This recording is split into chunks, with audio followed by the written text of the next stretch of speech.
Muy bien, chicos. Vamos a hacer en este video una ejercitación, pero ahora enfocada en el análisis de ciertos elementos que aparecen en la tradición mítica que gira alrededor de Afrodita.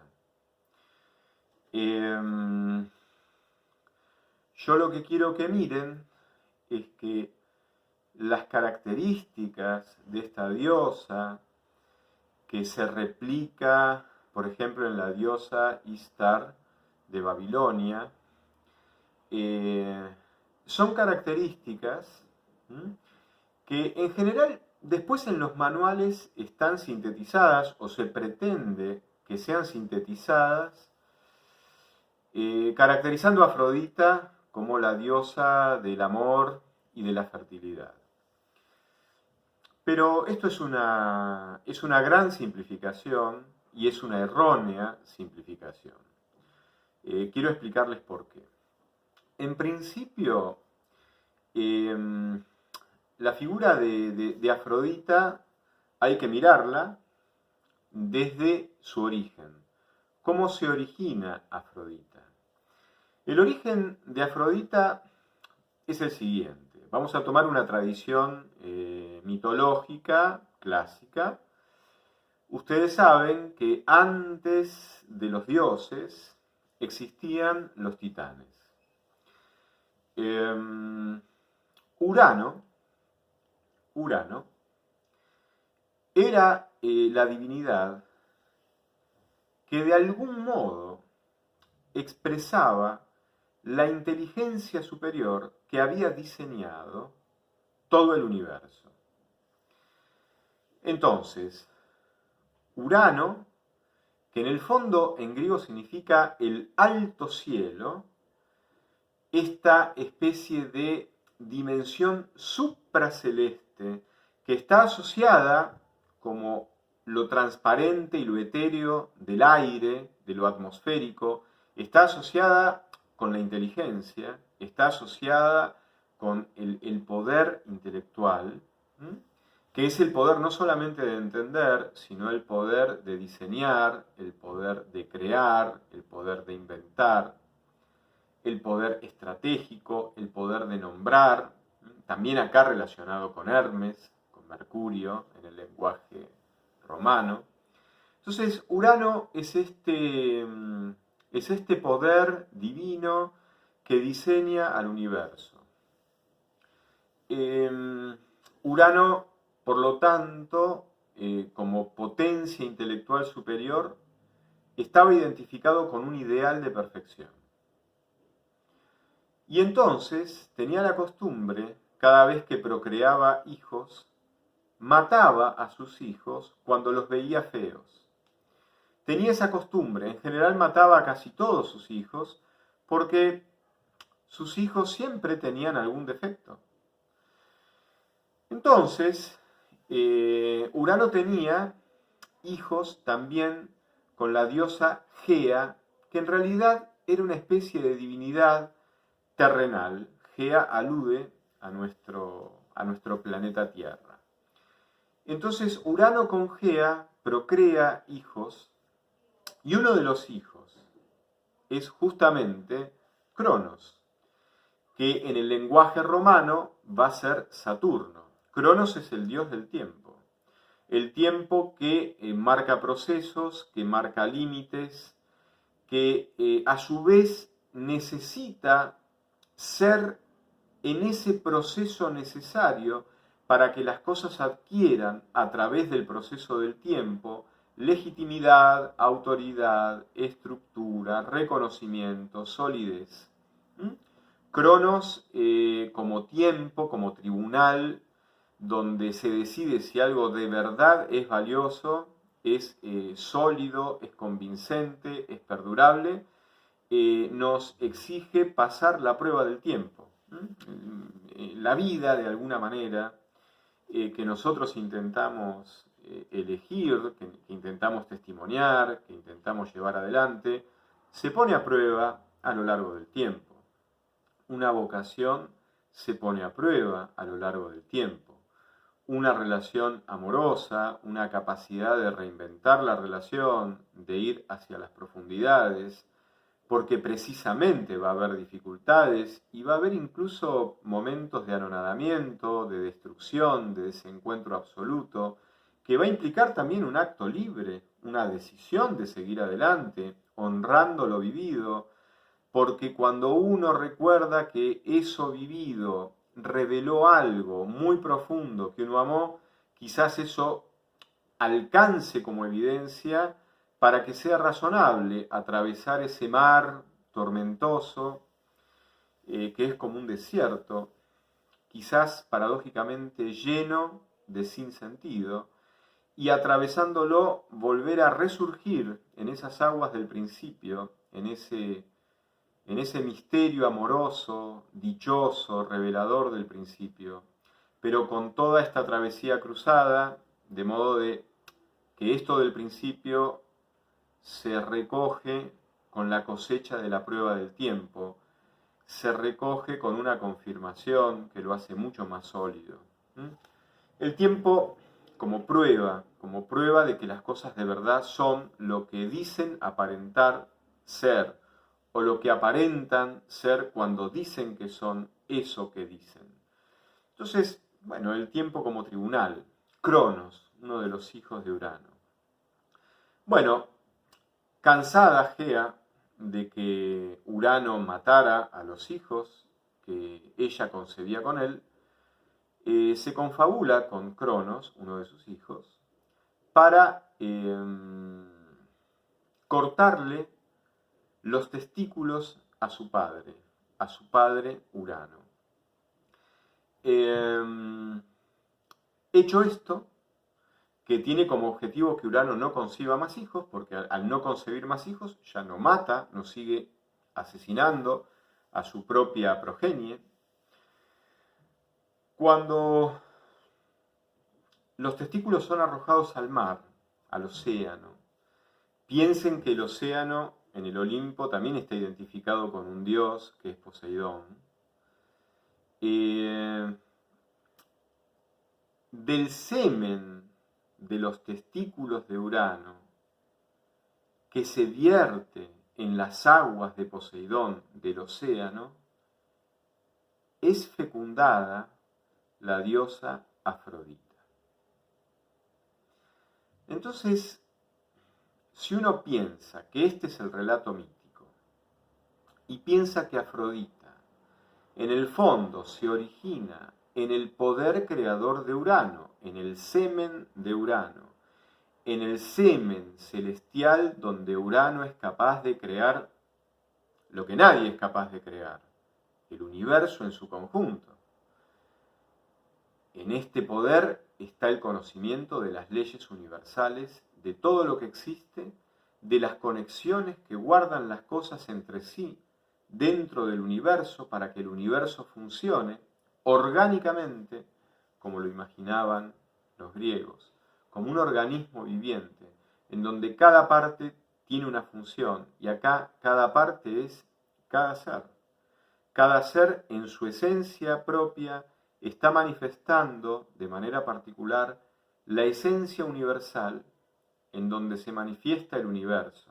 Las leyes propias de cada ser son expresiones particulares de las leyes universales que gobiernan toda la realidad. Imaginen que Urano tiene esta capacidad creadora y tiene este conocimiento casi artístico y científico a la vez de todas las leyes que gobiernan el ser, al menos el ser del universo, del cosmos. Afrodita tendrá que ver con este conocimiento poderoso de Urano, con este conocimiento creador, con este conocimiento que tiene como ideal el ideal de perfección. Vamos a anotar esto porque de alguna manera Afrodita hereda del semen de su padre este valor singular que el padre le da a la belleza como expresión visible de este ideal de perfección que Urano quiere ver realizado en sus hijos y que como no lo ve realizado en sus hijos, decide asesinar a sus hijos. Por otro lado, Afrodita procede de Gea. Gea es la diosa o la deidad, de alguna manera no totalmente divina, que tiene que ver con el reino de los mortales, con el reino terrestre, con nuestra dimensión del mundo, con nuestra dimensión carnal, con nuestra dimensión creada. Entonces, Afrodita va a tener que ver también con esta dimensión más concreta, más del mundo, más encarnada, más sensible. Sensible quiere decir que Afrodita, que está vinculada con el ideal de perfección, que hereda de su padre y que se plasma en la belleza, al estar vinculada con Afrodita, y al estar vinculada a Afrodita con Gea, que es su madre, que es el mundo, que es lo terreno, que es lo visible, que es lo material, lo que impresiona nuestros sentidos, Afrodita va a tener que ver con esta capacidad creadora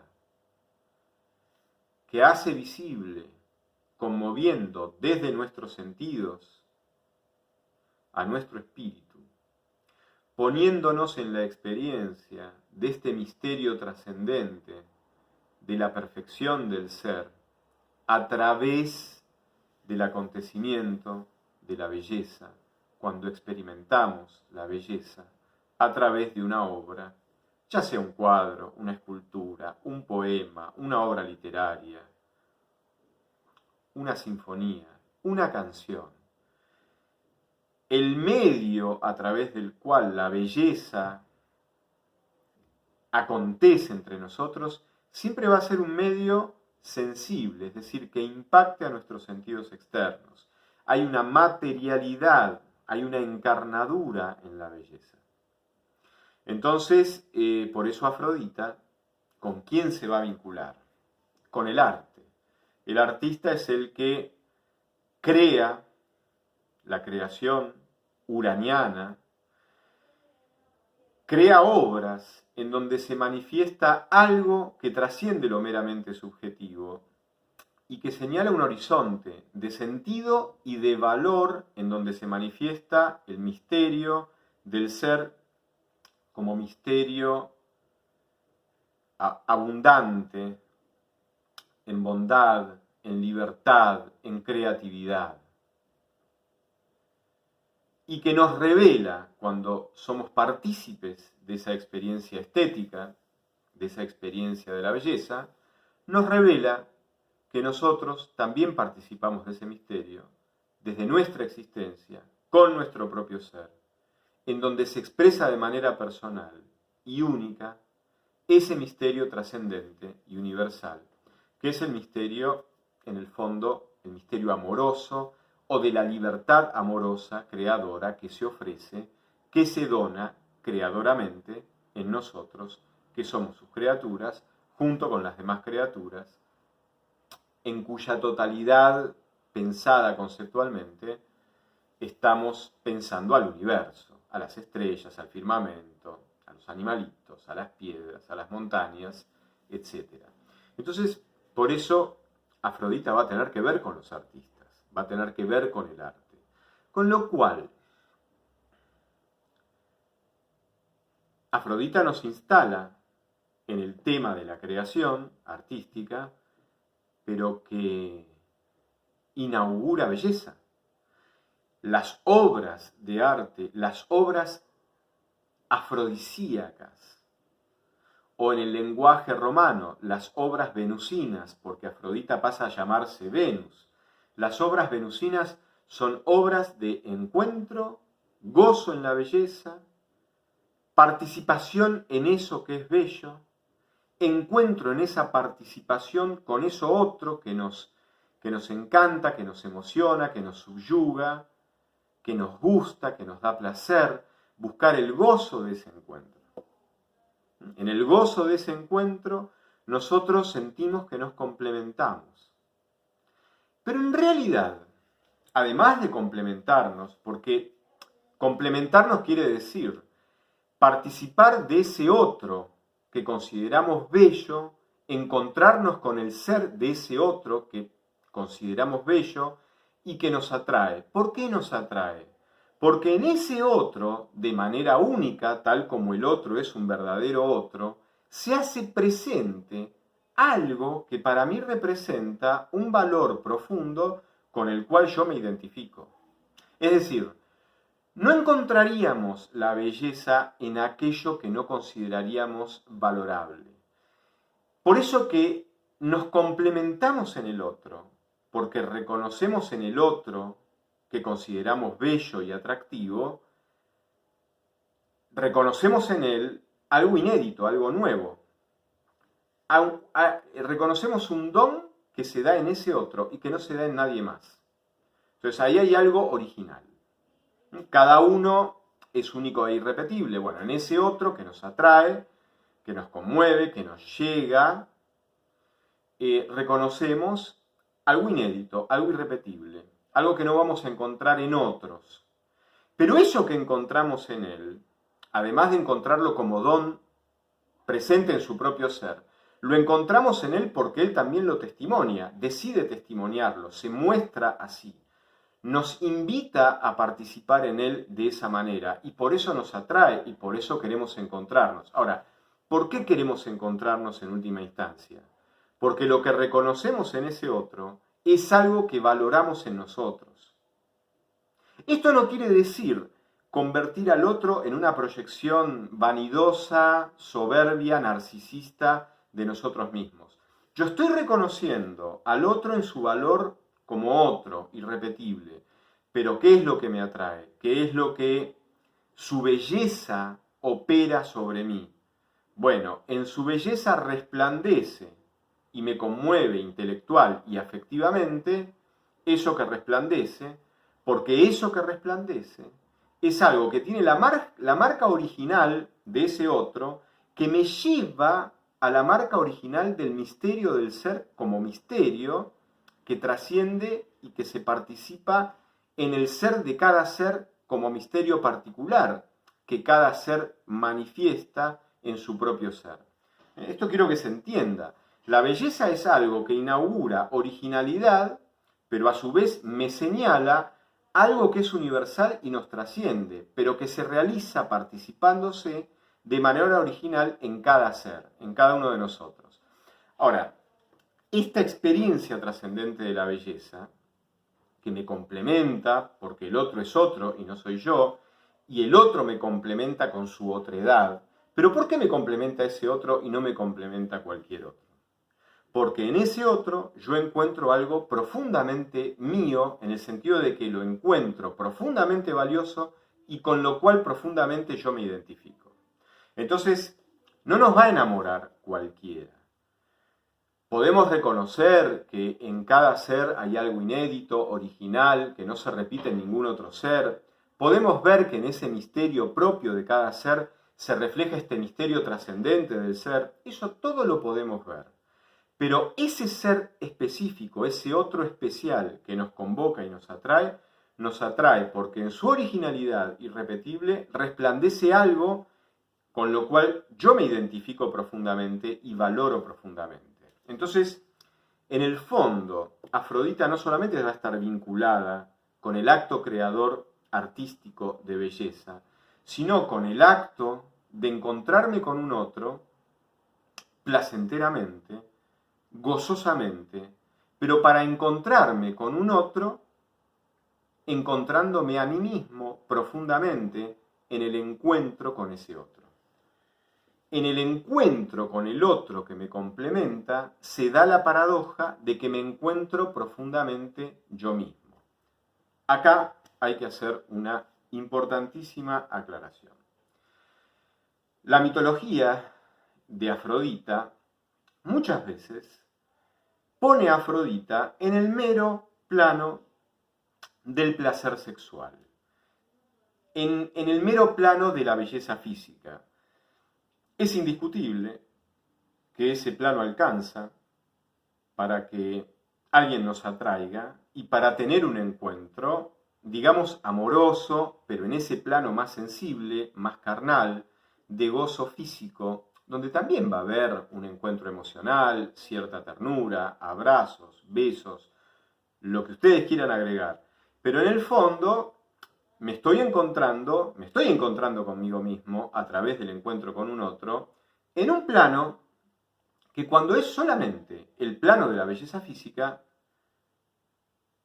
sabemos que si es solamente ese plano, yo podría haber optado por otro respecto de aquel con el cual me estoy encontrando, si este otro, a lo mejor desde el punto de vista de la belleza física, incluso me atrae más. Yo diría de esta otra que me atrae más. Es decir, cuando el plano de Afrodita, cuando el plano venusino se instala solamente en la belleza física y en el placer carnal, hay muchos otros que me atraen y con los cuales podría pasar un buen momento de complementariedad física, placentera, corporal, con, por supuesto, una cierta dosis de emocionalidad, de afectividad. Pero fíjense que acá todavía no podemos hablar de amor en el sentido profundo, porque hay muchas alternativas posibles, hay muchos otros posibles que me podrían complementar en este plano. En donde, por supuesto, cuando yo digo que nos complementamos, es porque me complemento en la presencia del otro, pero el otro me trae algo muy mío, con lo cual yo me identifico y valoro muchísimo. Entonces, también Afrodita me está hablando del plano de los valores, es decir, aquello que me gusta es lo que yo valoro y con lo cual me identifico esencialmente. Por supuesto que esto puede variar, porque la educación también tiene que ver con que yo voy abriendo ventanas, voy abriendo horizontes, voy abriendo perspectivas, voy abriendo mi mente y también voy educando mi sensibilidad y también la voy abriendo y me voy dando cuenta de que hay otras cosas que quizás son mucho más profundas, más delicadas, más verdaderas, más potentes, más decisivas, más trascendentes, que me instalan en otra dimensión y que si eso sucede, a lo mejor me empiezan a gustar cosas nuevas que tienen que ver con esta nueva dimensión y me deja de gustar y atraer lo que antes me atraía. Hay un proceso de crecimiento y de educación en la percepción del bien, en la percepción de la verdad, a través del conocimiento y en la percepción de la belleza. Hay un proceso de crecimiento. Entonces, lo que quiero recalcar es que cuando Afrodita se le instala en el terreno de la pura vanidad, porque soy la más linda y porque me interesa estar con una linda y no me interesa otra cosa, por supuesto que hay un encuentro, que hay una complementariedad, que hay un intercambio, por supuesto que lo hay, pero podría estar con otras, porque en el fondo el plano hace posible que muchas personas satisfagan los requerimientos que yo estoy necesitando en ese plano puramente físico, no digo que no sea emocional, pero no es emocional profundamente. Ahora, el plano del amor me lleva a conocer la singularidad irrepetible de la persona con la cual quiero estar. Y como esa singularidad es irrepetible, ya no puedo mirar alternativas. Si en verdad he descubierto lo irrepetible, personal y único de esa persona a la cual amo, y que por supuesto además me gusta, me atrae, me complementa, pero acá ya estamos en otro plano. La identificación no es una identificación simplemente de valores que tienen que ver con el mero gozo carnal, con el mero placer erótico. La identificación tiene que ver con un gozo que está incluyendo al placer erótico, que es indispensable, por lo menos para que se produzca el encuentro carnal, pero que además hay una identificación más profunda de alma con alma. Y yo puedo reemplazar un cuerpo, puedo reemplazar besos, puedo reemplazar caricias, pero no puedo reemplazar un corazón. No puedo reemplazar a un alma con otra alma. Entonces, ojo, porque el nivel más profundo del amor integra lo afrodisíaco, integra lo venusino, pero lo integra en un nivel que sobrepasa el plano puramente erótico del placer sensual. Lo otro que quería decir es que además en la tradición venusina, en la tradición que me habla de Afrodita y de Venus, está en el fondo el misterio puro de lo masculino y lo femenino. Una de las figuras con las cuales muchas veces se ilustra a lo afrodisíaco o a lo venusino o a lo que tiene que ver con Afrodita o con Venus en el lenguaje romano es la meretriz. La meretriz muchas veces se confunde con la prostituta. La meretriz, por ejemplo, en Babilonia era la canalizadora del don que la diosa Ishtar, que sería la Afrodita griega, daba a la mujer para que la mujer se iniciara en el encuentro con lo masculino, por ejemplo, encontrándose íntimamente con algún varón extranjero que pasaba y que hacía una buena donación en honor a la diosa Ishtar. Ojo, acá